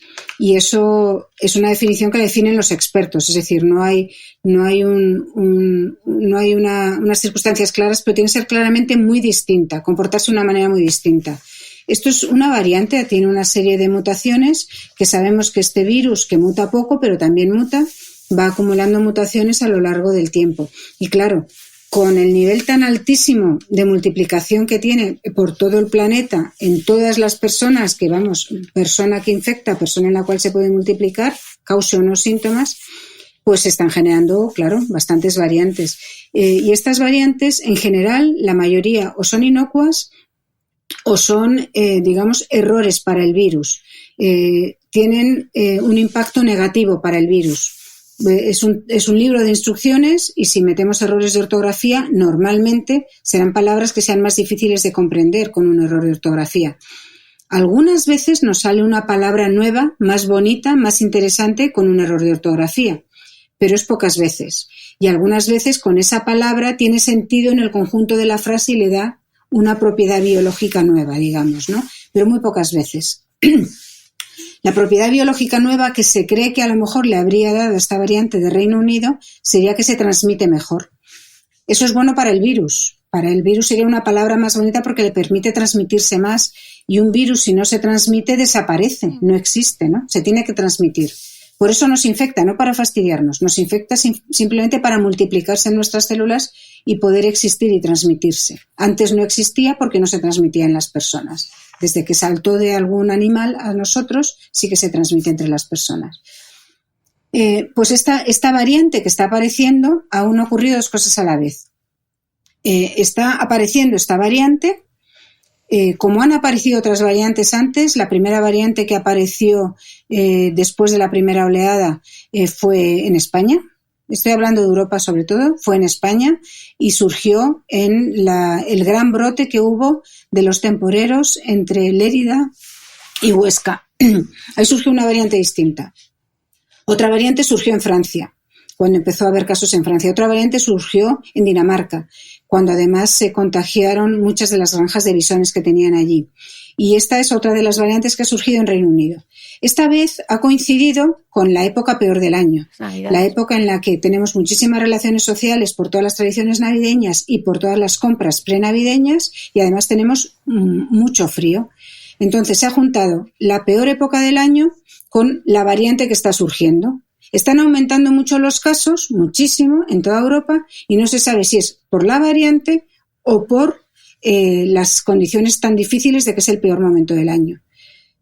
En cualquier caso, ambas cosas se combaten de la misma manera. Se transmita más o se transmita lo mismo, lo sabemos. Para que no se transmita, si tú tomas todas las medidas, empezando por lo más importante en invierno, que es buena ventilación y mascarillas bien ajustadas, si tú tomas todas las medidas, no se transmitirá ninguna de las dos. Las medidas son las mismas para ambos. Sea que es más transmisible o sea que estamos en la peor época del año, hay que tomar las mismas medidas. Pero si fuese más transmisible, habría que estar muy atento.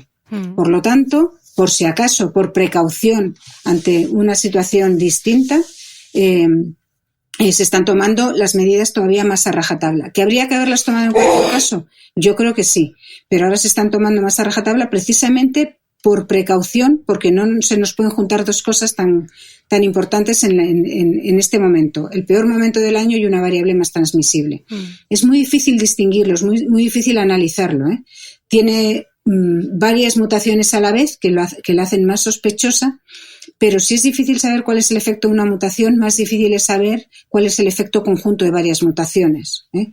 Es difícil saber si ha cambiado toda la frase, si tiene errores de ortografía toda la frase, qué significa ahora esa frase, y están trabajando en ellos. ¿Tendrá impacto en la vacuna? Yo creo que no. Pero lo están mirando tanto Pfizer como Moderna, que son las dos vacunas que están más rápidamente. No sé si los rusos también lo están mirando.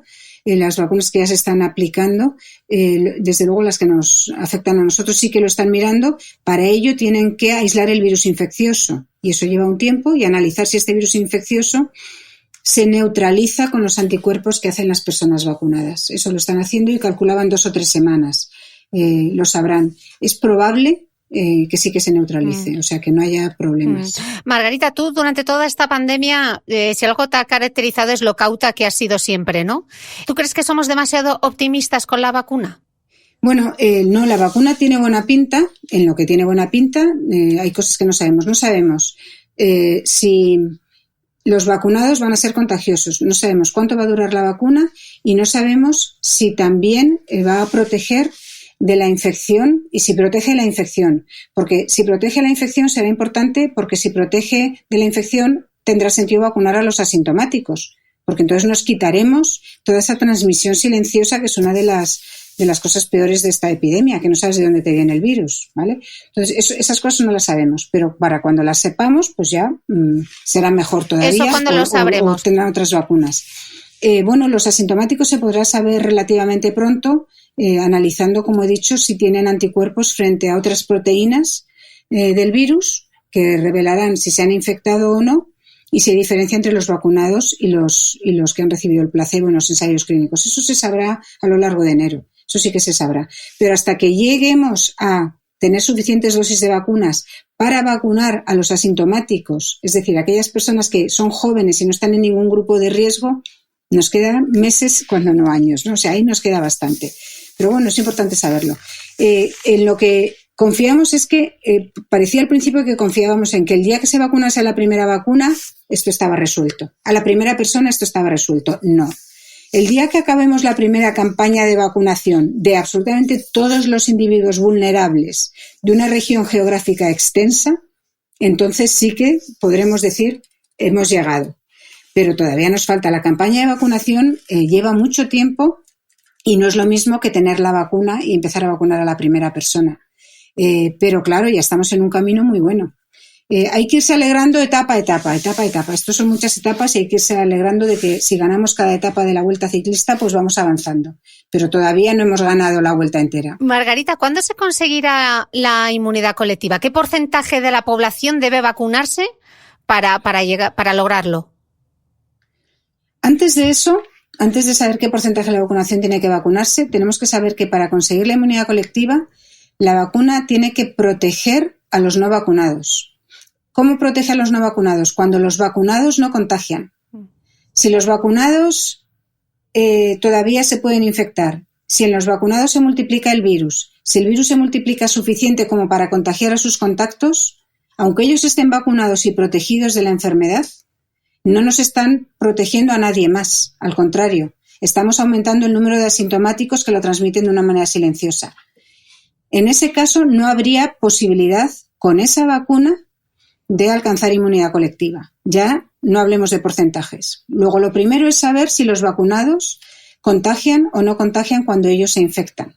Entonces, hasta que no sepamos eso, no podemos saber si va a haber una inmunidad colectiva. Claro, entonces habrá quien si diga... la hay, Habrá quien diga, pues para eso, ¿para qué me vacuno?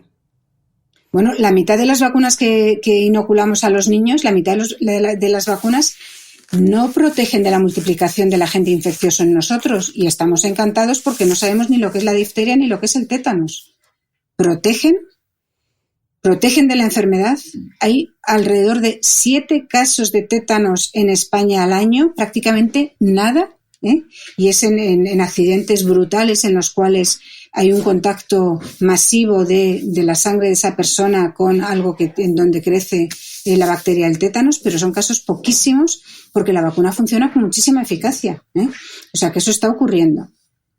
Y sin embargo estamos muy contentos con una vacuna así. Es que las vacunas lo que tienen que hacer es proteger del sufrimiento. Cuando además tenemos una epidemia como esta, pues hombre, también le pedimos que hagan algo más, ojalá. Pero bueno, vamos a proteger primero el sufrimiento, vamos a proteger de las muertes, vamos a no saturar las UCIs y si tengo otra enfermedad grave por cualquier otra cosa que yo pueda ir a la UCI. Vamos a no saturar la atención primaria y que yo pueda ir a tratarme cualquier otra cosa, a arreglarme la cadera, a tratarme una apendicitis en la atención primaria y en el hospital, etcétera. O sea, hace falta eso. Pero de inmunidad colectiva solo podremos hablar cuando sepamos que los vacunados no contagian o cuando sepamos que los asintomáticos, si se les vacuna, no contagian. ¿Y cuál será el número? El número depende de la capacidad de transmisión del virus, ¿vale? El porcentaje de personas que tienen que estar vacunadas con una vacuna que proteja del contagio a los vacunados se puede calcular según la capacidad de transmisión de ese virus. Ahora mismo, como se le calculaba una capacidad de transmisión de 3, una R de 3 que se dice, es decir, que por término medio una persona es capaz de contagiar a 3, pues hacía falta que estuviesen vacunados un 60 o un 70% de la población para que nadie tuviese que respetar ninguna medida de contención de las que hemos impuesto en el último año, ¿no? De las que hemos aprendido y empleado en el último año. Si la transmisibilidad aumenta, si van surgiendo variantes que se van adaptando a las circunstancias cada vez más duras que le ponemos al pobre virus para que se transmita, para que se contagie. Cada vez usamos mejores mascarillas, cada vez ventilamos más, cada vez nos vemos con burbujas más pequeñas de gente, sobre todo en el invierno, cada vez hacemos más cosas al aire libre. El virus, con todas esas barreras, el único pobre virus que sobrevivirá será el que se transmita mejor, ¿no? Bueno, pues si la capacidad de transmisión del virus y de contagio aumenta, necesitaremos un porcentaje de población vacunada superior. Uh-huh. Por eso es importante que no vayamos poniendo oleadas, subidas y bajadas, sino que nos mantengamos en un nivel bajito continuo. No es bueno que cuando hemos bajado nos relajemos y subamos, porque estas subidas y bajadas solo le estamos dando ventajas al virus. No debemos hacer eso. Debemos acostumbrarnos a que durante unos meses o un par de años tenemos que mantener unas medidas, vamos a mantenerlas y pasará mucho mejor. Porque si aumenta la transmisibilidad del virus, el porcentaje de población que tenga que estar vacunado y con una vacuna buena subirá. Con el sarampión, que es como 5 veces más transmisible que este coronavirus, es mucho más contagioso el sarampión, hace falta un 95% de la población vacunada, que técnicamente es absolutamente todas las personas que puedan vacunarse. Porque siempre hay unas pocas personas que no pueden vacunarse, siempre hay gente que está en ese momento con otra enfermedad y que no se le recomienda la vacunación, gente que se le pasa a vacunarse, gente que tiene un trasplante de órganos, que son pocos, gente que tiene cáncer, que no son tan pocos y está justo con la quimioterapia y que no se le puede vacunar, gente que tiene un tratamiento por algún tipo de reacción inflamatoria o autoinmune, que tiene las defensas más bajas y no le prende bien la vacuna. O sea, hay que vacunar absolutamente a todo el mundo con la vacuna del sarampión para que haya inmunidad colectiva. Entonces, habrá que verlo. Depende de cómo sea la vacuna, será el número del porcentaje de personas que tengan que estar vacunadas. ¿Y si ya he pasado la enfermedad, si ya he tenido la enfermedad, me tengo que vacunar o no? La vacuna de Pfizer proporciona protección también a las personas que han pasado la enfermedad antes. ¿De qué les protege a las personas que han pasado antes la enfermedad?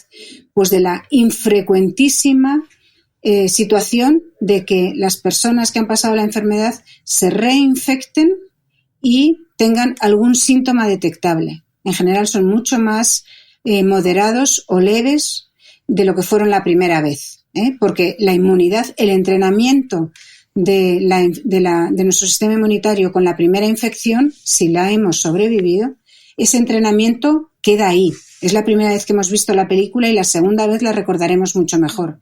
Sabemos quién es el asesino, seguro, ¿no? Recordaremos mucho mejor.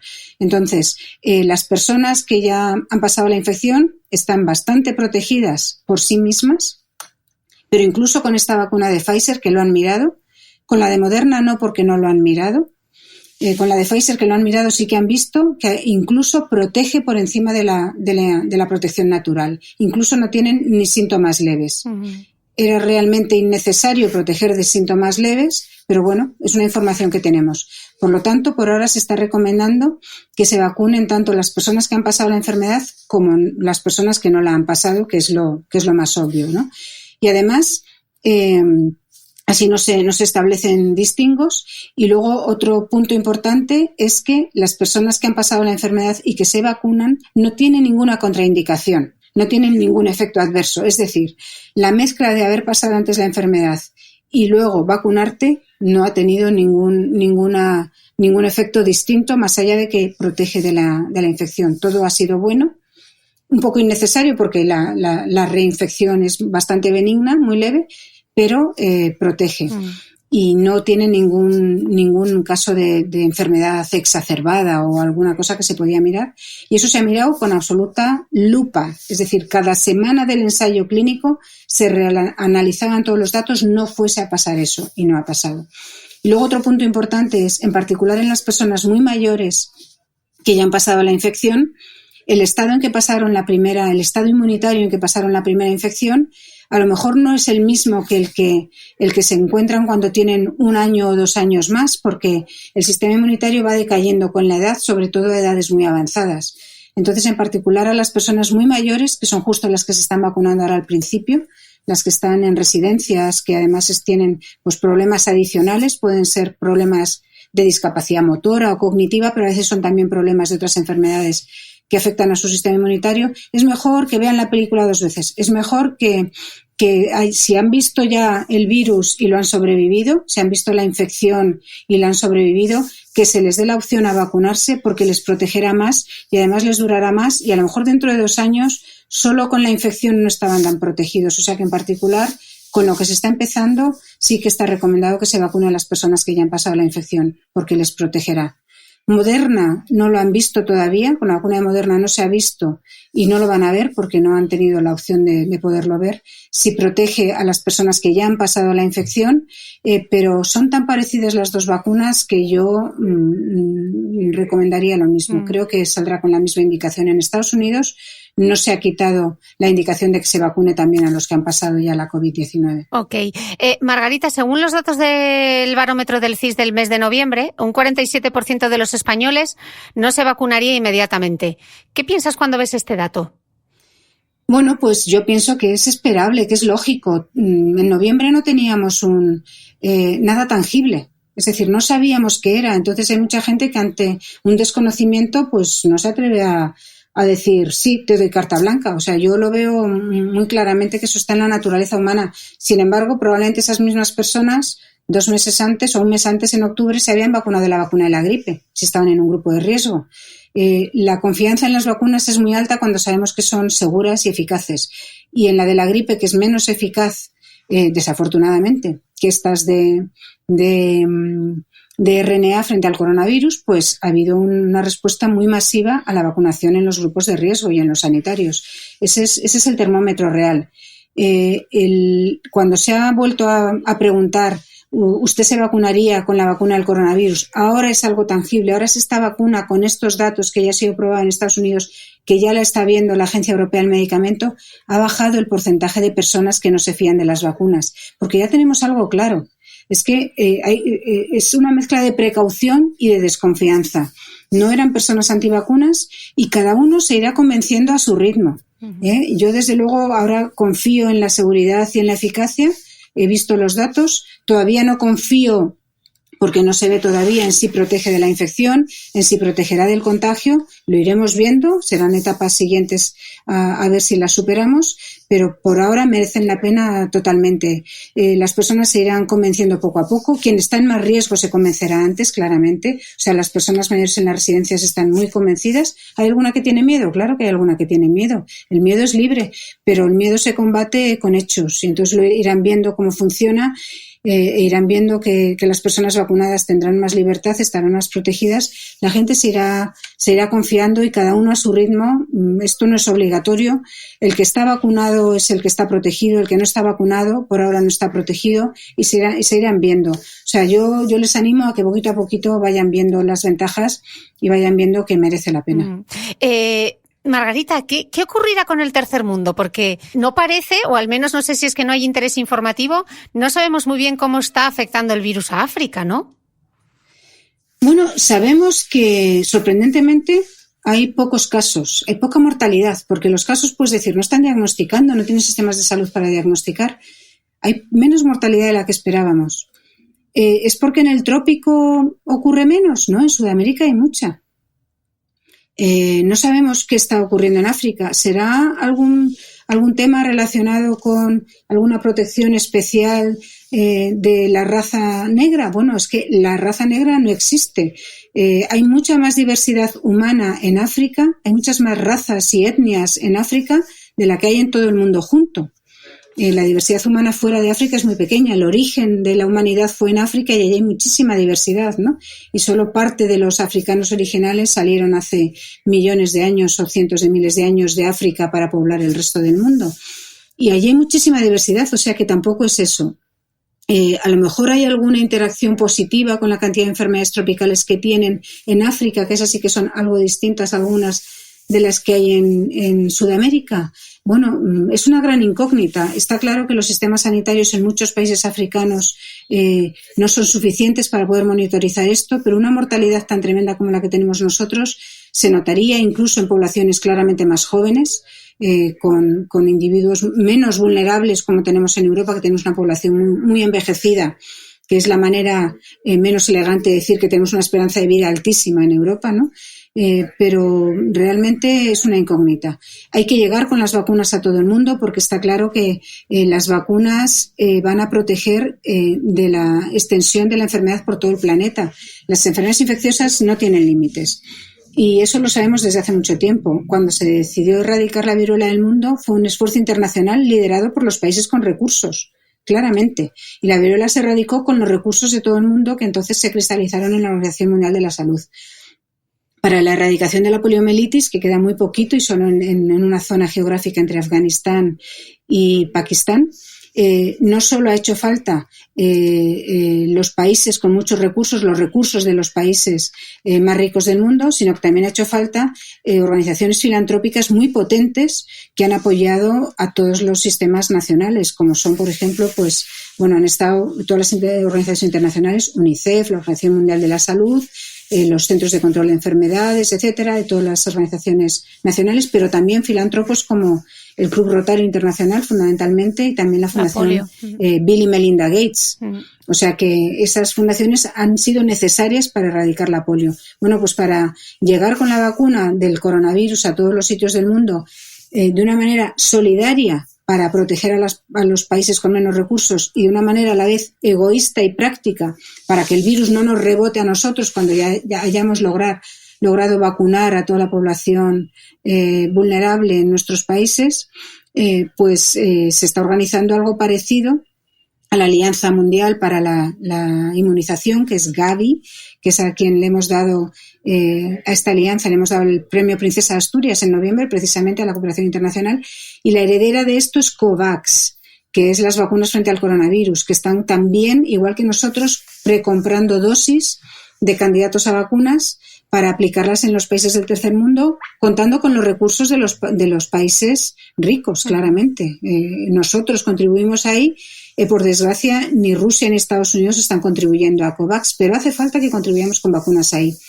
Porque hay que contribuir a que allí, en esos países con muy pocos recursos, no haya alta mortalidad, porque eso es un problema que nos rebota a nosotros, tanto en forma de inestabilidad económica como de personas contagiadas que nos llegan a nosotros, como destinos turísticos a los que no podremos ir si no han controlado bien las infecciones. O sea, es que hay que mirarlo desde todos los puntos de vista, pero incluso egoístamente nos merece la pena. Por eso digo yo que una vez que tengamos las vacunas más difíciles de llevar a sitios remotos, empleadas en nuestras poblaciones más vulnerables, debemos inmediatamente volver la vista hacia los países más vulnerables para empezar a proteger allí a las poblaciones de riesgo con vacunas que se puedan llevar a esos sitios tan remotos, que tengan una mejor conservación con una cadena de frío estándar, como es la de mantenerlo en nevera sencilla, ¿no?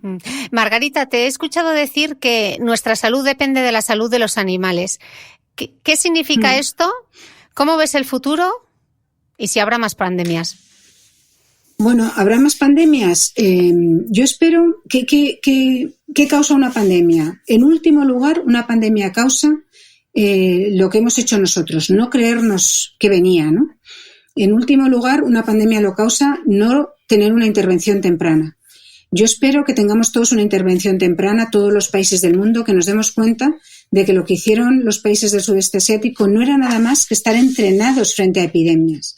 Allí tienen una epidemia que les surge cada par de años, epidemia de gripe de las aves o la epidemia del SARS, la tuvieron en 2003. Corea tuvo un rebrote de la epidemia del MERS, del otro coronavirus, de los camellos de Oriente Medio, tuvo un rebrote allí en Corea. Estaban entrenados para enfrentarse política y socialmente a las epidemias y reaccionaron muy temprano. Esa ha sido la gran diferencia entre esos países y nosotros. No es que sean autoritarios, porque entre los países que han reaccionado muy bien los hay autoritarios y democráticos. Los hay con población muy envejecida como Japón o con población bastante joven como Singapur. Los hay con población muy obediente y con población más desobediente. Los hay con muchísimos recursos, por ejemplo, como Japón, Corea, Singapur, o con pocos recursos como Tailandia, Laos, Camboya. Y todos esos países lo han controlado porque estaban entrenados a que una intervención temprana merece la pena. Y entonces yo espero que las pandemias las sepamos controlar en el último punto, que eso por lo menos lo hayamos aprendido. El último punto, que es el punto de controlarlos políticamente, económicamente y socialmente. Que lo hayan aprendido los gobernantes y que lo hayamos aprendido nosotros. Porque nosotros también hemos sido los primeros que hemos dicho, venga ya, ¿cómo nos vas a poner? ¿Cómo nos vas a limitar que hagamos la cena de Nochebuena? ¿Cómo nos lo van a limitar? Hemos sido nosotros los que no lo aceptamos, ¿eh? O sea que todo esto, y yo creo que temprano en la Navidad deberíamos haberlo aceptado porque todavía nos quedan celebraciones por delante. Espero que nos demos cuenta de que no podemos celebrar la Nochevieja con distintas personas que la Navidad porque después de 7 días vamos a contagiar. Bueno, ese es el paso final de controlar una pandemia, socialmente, económicamente y políticamente. ¿Cuál es el paso previo? Pues el paso previo es darnos cuenta de que las zoonosis, es decir, los saltos de virus o de otros agentes infecciosos, de bacterias, de parásitos, de los animales a las personas son muy frecuentes. Sabemos que el 70%, 2/3 partes de todas las infecciones que afectan al ser humano ahora, y esas son las que sabemos, vinieron en su momento de otros animales. Es decir, que es lo habitual. Siempre de unos animales a otros nos pasamos las infecciones. Nosotros ahora, por ejemplo, hemos pasado el coronavirus a los bisones, a las granjas de bisones de Dinamarca, por ejemplo. Esto ocurre. Los animales nos contagiamos unos a otros siempre que el virus pueda saltar, siempre que el salto no sea demasiado fuerte. Bueno, pues esto ocurre en la mayoría de las enfermedades infecciosas humanas. Ocurre continuamente y está ocurriendo continuamente. ¿Dónde ocurre más? Ocurre más en los sitios en los cuales hay más transmisión entre personas porque hay altísima densidad de población. ¿Dónde es eso? En el sudeste asiático. Si hacemos un círculo alrededor de India, Indonesia, China, ahí tenemos la mitad de la población humana. Es donde hay más concentración de población. Europa está desierta comparado con eso. Vamos. Allí hay una densidad de población tremenda. Luego es más fácil que se propague, ¿no? Cuando hay muchas personas que se propague. Y además están en una fase de desarrollo de rural a ciudad todavía muy explosiva y todavía no está todo bien rodado, bien engrasado. Es decir, están creciendo las ciudades sin tener todos los mecanismos de control, por ejemplo, sanitarios o de higiene o de potabilización del agua o de control de casos de enfermedades, etcétera. Entonces, en esos sitios en que están en rápida evolución con una población muy alta y con mucho contacto todavía con los animales, es más fácil que haya saltos de los animales a las personas y que se transmita entre las personas. Por suerte, como les ocurre con frecuencia, están más entrenados. Entonces, esos saltos ocurren siempre. ¿Habrá otra pandemia? ¿Habrá más epidemias? ¿Habrá más zoonosis? Claro que sí. Lo que tenemos que hacer es estar preparados. Por ejemplo, los saltos más frecuentes eran de la gripe. Frente a las epidemias de gripe y las pandemias de gripe estamos más preparados y era lo que nos esperábamos. Y eso no ha ocurrido. Ha ocurrido una que ha sido peor en un sentido. Ha sido peor porque se transmite de una manera más silenciosa, un poco más silenciosa que la gripe todavía, que la gripe también se transmite cuando uno no tiene síntomas, pero además es que frente a la gripe lo que surgen son pandemias de nuevas gripes A, pero la gripe A está con nosotros desde antes de que identificásemos lo que eran los virus. Está con nosotros, por lo menos está identificado desde la gripe rusa, que fue la de 1889. Ahí había una gripe A. Entonces es una gripe A que sustituye a otra gripe A. Es como si el SARS-1 le sustituyese el SARS-2, el SARS-3, el SARS-4. Serían muy parecidos y tendríamos toda la población humana ya una cierta inmunidad. Sería una cepa nueva. Uh-huh. Eso sí que sería una cepa nueva. La gripe A, cuando causa una pandemia, es una cepa nueva. Pero todos tenemos una cierta inmunidad y por eso la gripe A de 2009 no infectaba a los mayores que tenían ya inmunidad. A quienes les causaba problemas eran los jóvenes. El pico de personas infectadas eran chicos de 15, 18 años, 20, 25, o sea, esos eran los grupos de riesgo que enfermaban, no los mayores que tenían inmunidad. Y lo que nos ha ocurrido con el coronavirus es que no tenía nadie inmunidad frente a este coronavirus, salvo las 8.000 personas que pasaron el SARS-1 en 2003, que fueron en el sudeste asiático. Entonces, eso ha sido un cambio totalmente inesperado. Por lo tanto, ante nuevas pandemias tenemos que estar preparados con dos cosas. Una, intervención temprana y dos, entender que nuestro sistema inmunitario no está preparado frente a cosas absolutamente nuevas. No pensar que va a ser como una gripe.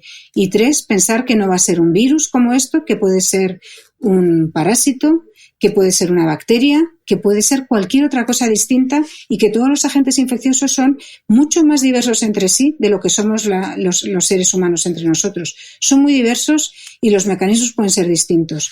¿Por qué hemos encontrado una vacuna en menos de un año frente al coronavirus? Porque había mucha investigación previa en nosotros coronavirus. Incluso un virus que había desaparecido como el SARS-1, gracias a las medidas de contención, tras infectar a solo 8.000 personas, un virus que había desaparecido, se estaba investigando en conocer más el virus y en hacer vacunas frente a ese virus. Gracias a que se habían hecho muchos prototipos de vacunas en modelos animales frente a ese virus y que se conocía mucho, gracias a que se habían hecho en otro virus primo de este, como era el MERS, el de Oriente Medio, en otro coronavirus, se sabía, gracias a esa investigación en cosas absolutamente, digamos, marginales o fuera del foco de lo importante, se sabía cómo hacerlas.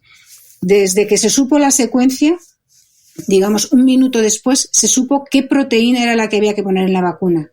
Solo se ha hablado de la proteína S y, si acaso, la proteína S con más proteínas, de lo que yo soy partidaria, meter más proteínas del virus.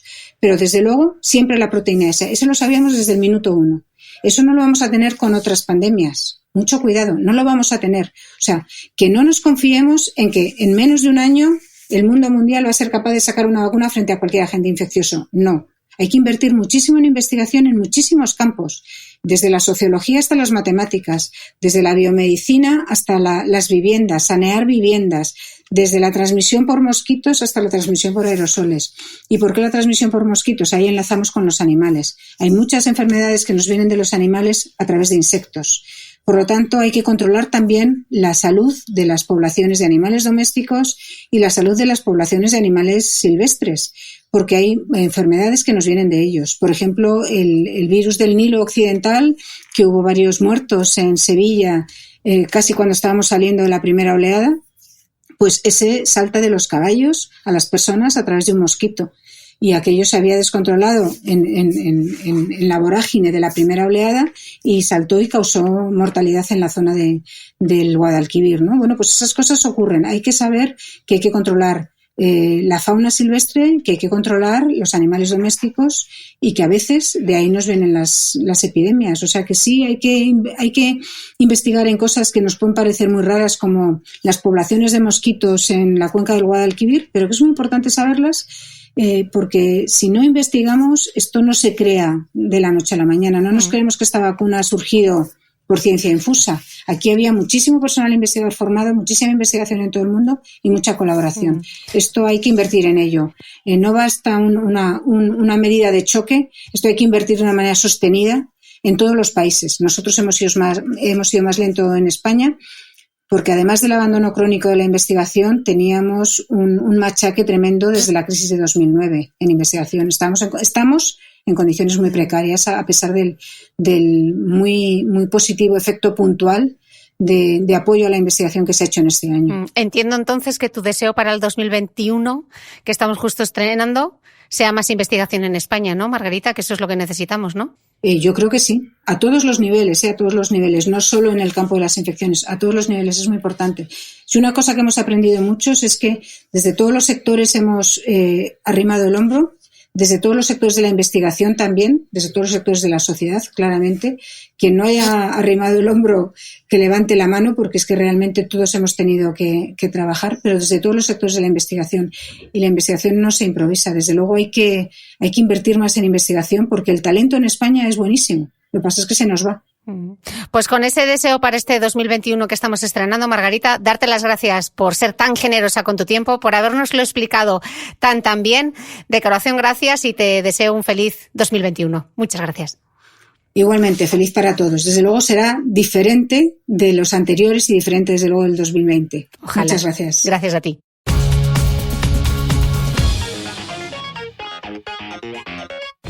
No olvides que todas las notas de este capítulo están en mi blog de beautymail.es.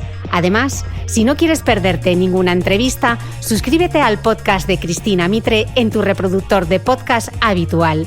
Y un último favor, si me escuchas en Apple Podcast, regálame unas estrellas y déjame una reseña, porque así ayudas a que este podcast siga creciendo.